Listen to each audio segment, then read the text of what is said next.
All right, so from 4.1, we should be able to identify what makes something a polynomial and give it different words, different vocabulary. And then what we didn't do last week was evaluate polynomial functions. So this is what's going to be new today. First of all, monomial is one term. One term. Terms are separated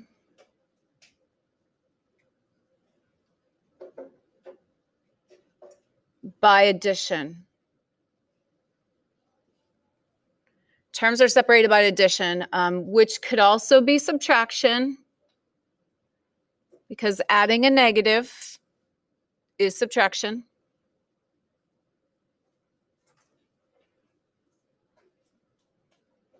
So terms are separated by addition. A monomial has one term. So something a monomial does not have would be addition or subtraction. A monomial can be a number, a variable, or the product of a number and one or more variables with whole number exponents. So remember, you guys, what's product mean? What's product? What is product? Say something out loud. Right. It's the answer that we get by multiplying things together. Yes, yes. So product has to do with multiplication.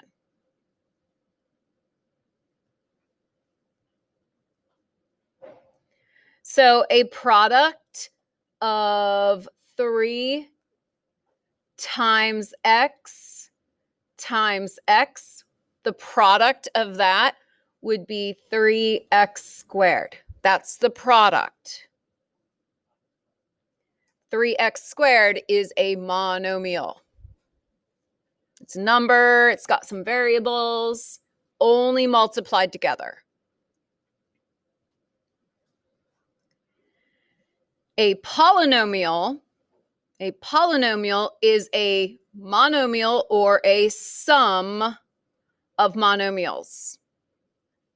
So we're adding together more than one term. Or if it's a monomial, it's just one term.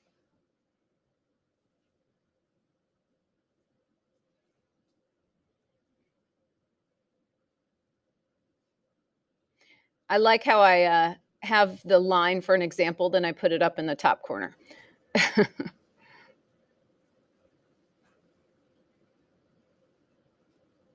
we go.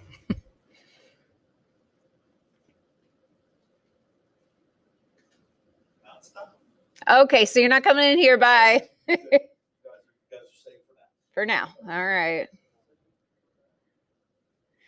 Okay, so binomial would be a special name that we give two terms. A binomial, special name we'd give two terms. So a binomial could be, let's use my first monomial, 3x squared plus -2. So a binomial would be two monomials being added. Instead of writing plus -2, I could write 3x squared minus 2. Those mean the exact same thing. And usually we write the more simplified version of that, but I want to show you that it is a sum. It is addition.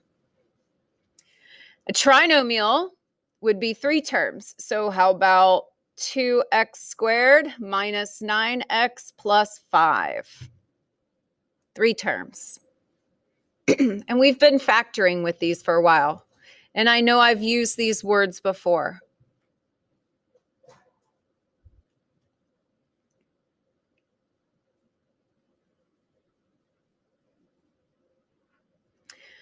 Okay, a polynomial function has to satisfy the following criteria.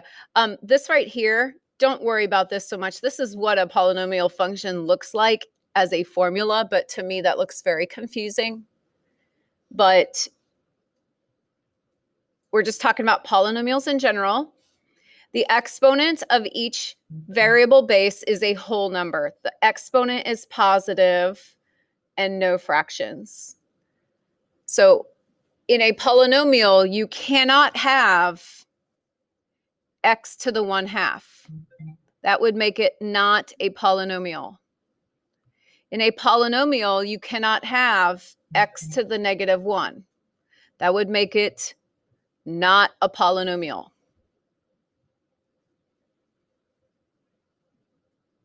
The next one, there is no variable contained in a denominator. So if I had something like 5/x, that would be not a polynomial. Cannot have a variable in the denominator. There is no variable under a radical. So 2 square root x, not a polynomial.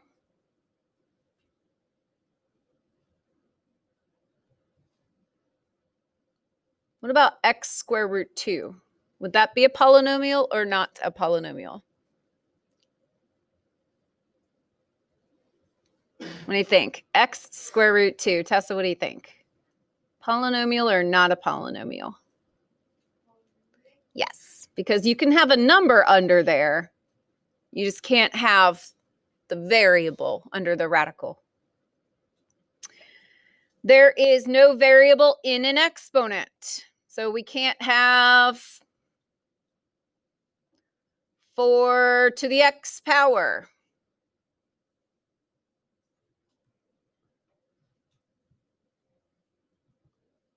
Not a polynomial. And the coefficients are all real numbers. So if I had 5 minus 2i x, this would be not a polynomial because we have an imaginary number in there.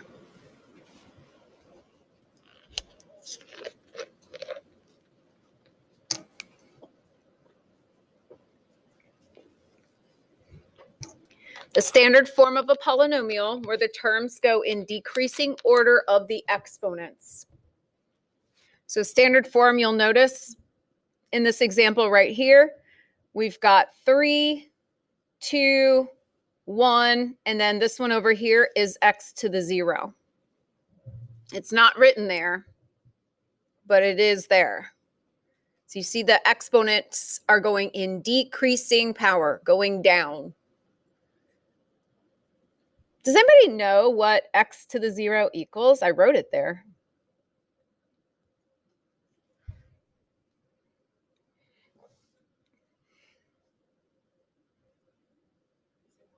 It is 1. Was that Ella? That was you. Okay.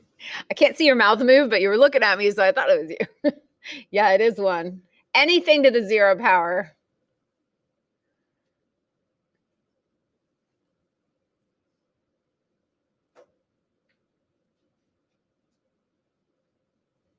Equals 1. So that's why you don't see it in this last term, because that last term is 8 times 1, which is 8. Some more vocabulary. We need to know that the exponent is that tiny little number at the top. The base is the big number that the exponent is on, and the coefficient is the number that is multiplied in front. This a value is not to the n power. Only the x over here is to the n power, not the a. Looks like an x.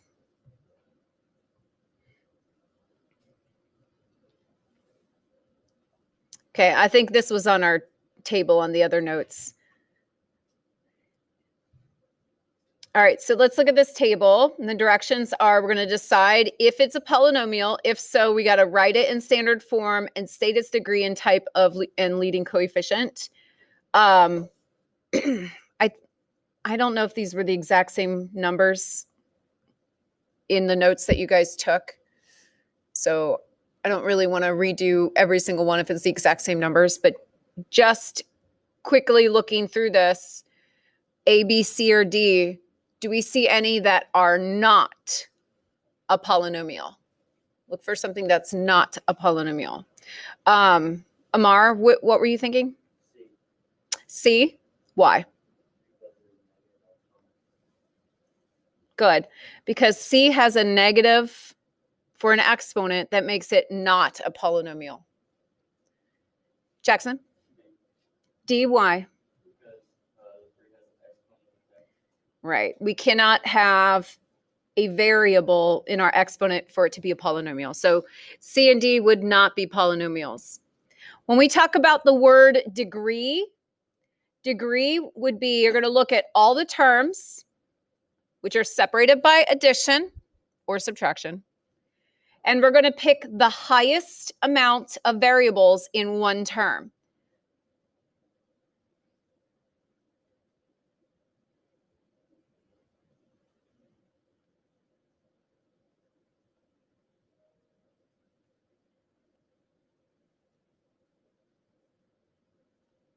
Highest amount of variables in one term. So I look at negative 2x to the third, that has 3 variables. 5x has 1 variable, and 8 has no variables. So the degree for this one is 3.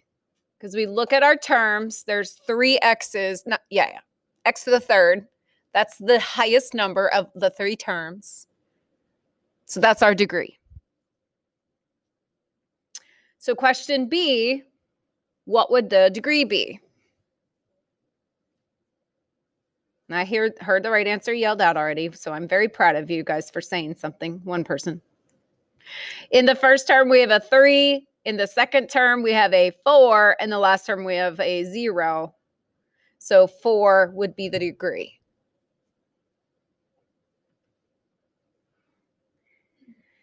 If it is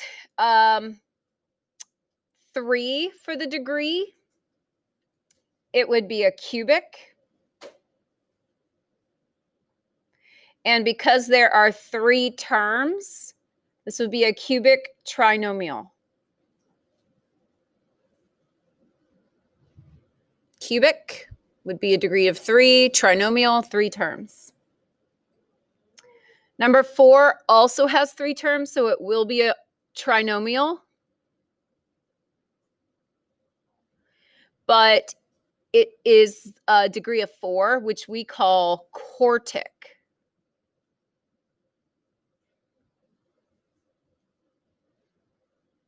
And then the leading coefficient should be the first coefficient when it is in standard form. So we look at question A, the exponents are in descending powers. So the very first number that we come across is negative 2. That's our leading coefficient. Question B, I did not rewrite it in standard form. I was supposed to, but I did not. If we rewrite this in standard form, the term that has 4 is going to be our leading term. So our leading coefficient is what? Square root of 2.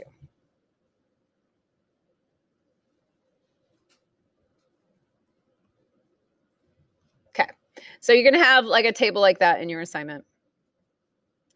All right, then the last part of these notes is evaluating a polynomial function. Evaluating means find one value. Means to find one value. Evaluate means find one value. There are 2 ways we could do it. There's algebraic and there's graphically. So algebraically, that's the stuff you guys should already know. Evaluate f of x equals 2x to the fourth minus 8x squared plus 5x minus 10 when x equals 3. Algebraically, I'm going to write this as f of 3. And then every place that I see an x, I'm going to replace it with 3. So 2, 3 to the fourth minus 8, 3 squared plus 5 times 3 minus 10.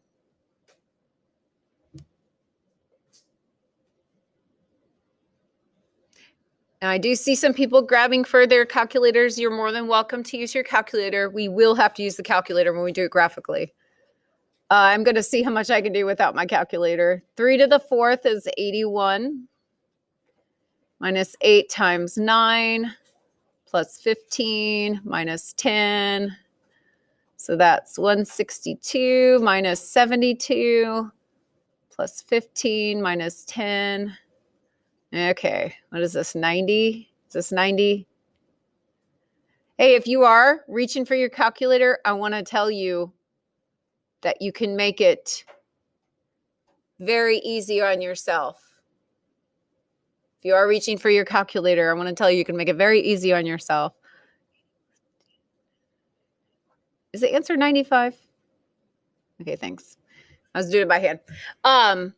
To make it really easy on yourself, on your calculator, use your parentheses and type the entire thing in just like this. Type that in your calculator.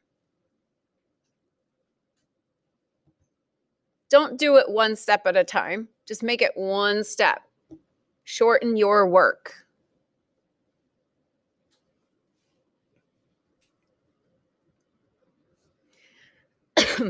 Okay, to do it graphically, unfortunately, I don't have my document camera here, and I don't have the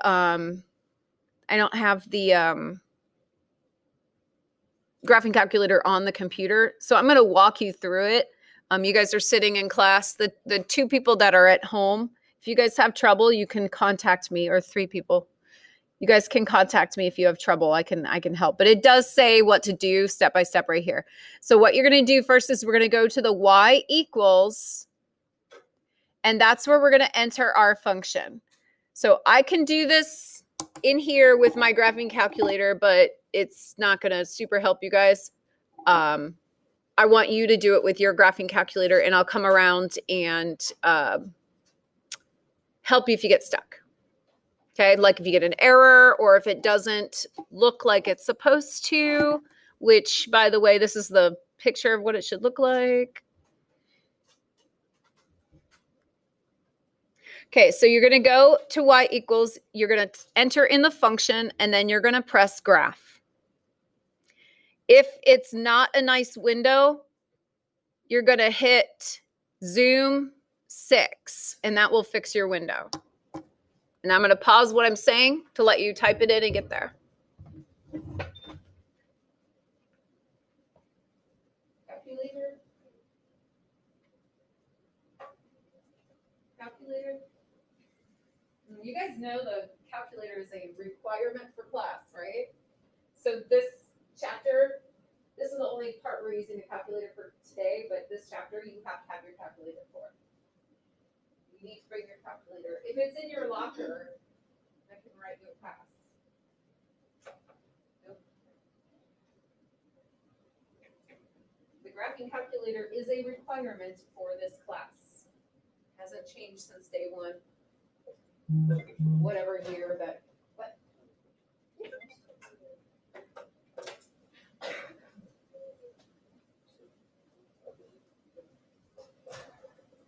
Oh, we're typing it with the X. Yeah. Type it in with the X, not with the 3. Type it in with the X, not with the 3. And then the X is that's right there.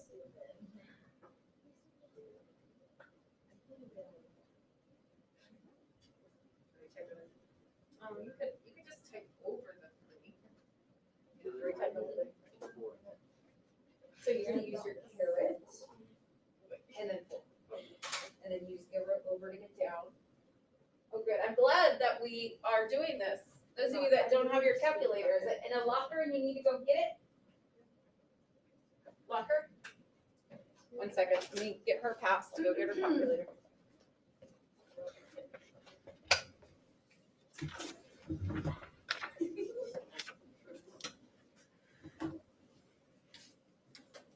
Who's going? Let's see it. Let's see it.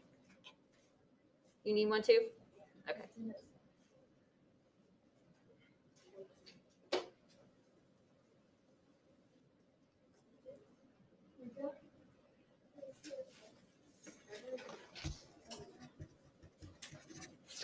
Let's see it. Here's your pass.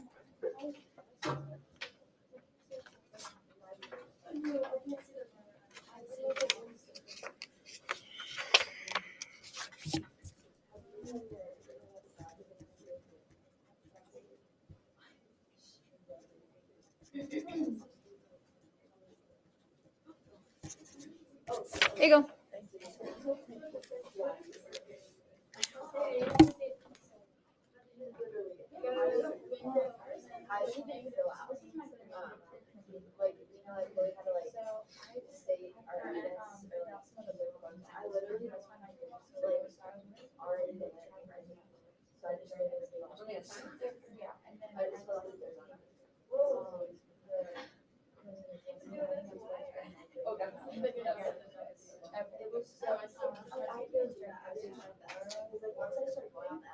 I don't know if you all have enough time to do both and say sure. Let me talk about it when this is not recorded in video. Okay.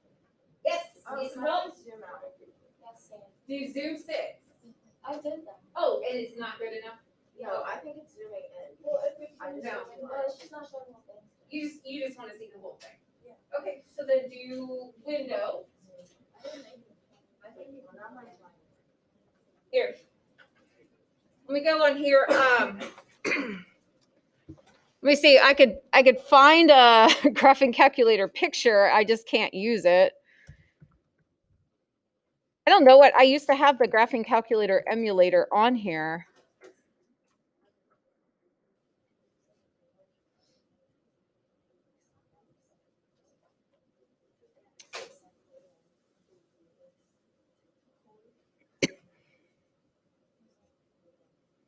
Just want a picture.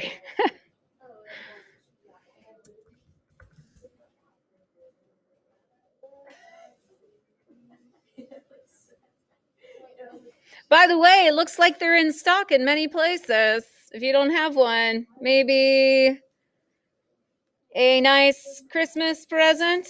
I don't know how to make this bigger. Okay, you guys at the top, if you're trying to fix your window, how can I find a bigger picture on here? More settings, advanced. Oh my gosh. What? Yeah.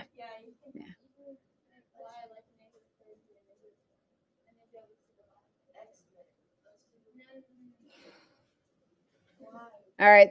I can't figure this out.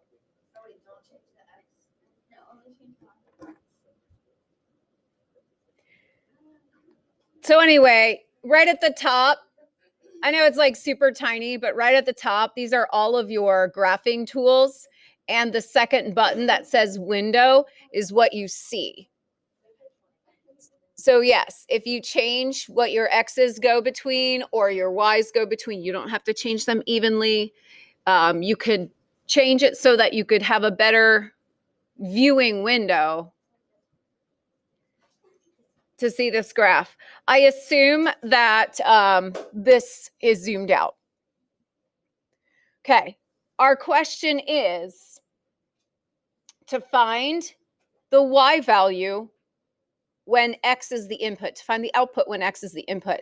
So what you do, you're gonna go to one of those top buttons. There's one that's called trace, but you're gonna do second trace, which is the calculate button. That is your favorite button. We're gonna learn more about that button in here. So you're gonna do second trace, and we're gonna choose number 1, and you can just hit the number 1. You don't have to arrow and hit enter. You can just hit 1, and it's called value. Type in a value for X and enter. So let's type in 3 and hit enter. And then what does it tell you when you type in 3 at the bottom? Tells Y equals 95. So I will say if you are using your calculator algebraically, you are not using your brain. And if you are using your calculator graphically, you are not using your brain. So I think finding them either way are about the same. The only time you're really using your brain is if you do it without either. Okay, so let's just practice one. just doing without, and then we will practice graphing it and finding it that way as well. So just for fun, this one's a smaller number. It's -2, smaller than a 3. Let's try this one without a calculator finding the answer for us, and then we will check it using our calculator. So this says find f of -2, so I'm doing f of -2, 2 times -2 to the 4th, minus 8 times -2 squared, plus 5 times -2 minus 10. Now I want you to try it without your calculator. You can check it with your calculator. Yes, we should be able to multiply 2's without a calculator.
So order of operations, do you multiply first or do you do powers first? So one reason why I want you to do it by hand is so that we remember those rules that the calculator does for us. Because those rules are going to be more important to you as you get to higher level math. Typing in numbers, checking them on a calculator, that's not really a skill that's super important anymore because we have calculators. But as soon as you get to higher level math and you can't type X's in the calculator and you don't know those super easy rules, then you're going to be in trouble. So I try to not use the calculator as much as possible. Unless I'm in like a super hurry or it's not going to help me to do it without the calculator. Okay.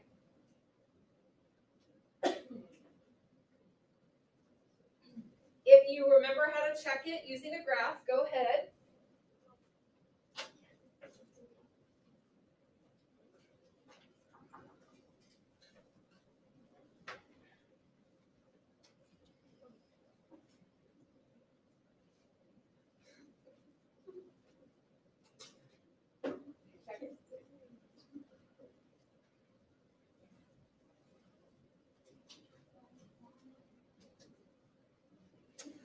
I will show you how to use the calculator.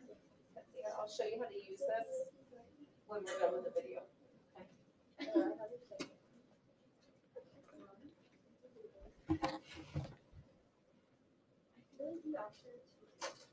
Okay, so when you do it by hand and then check it with the calculator, you should get -20. I'm going to stop the video. If you have questions, I can answer those. And then we're going to start the next video after that.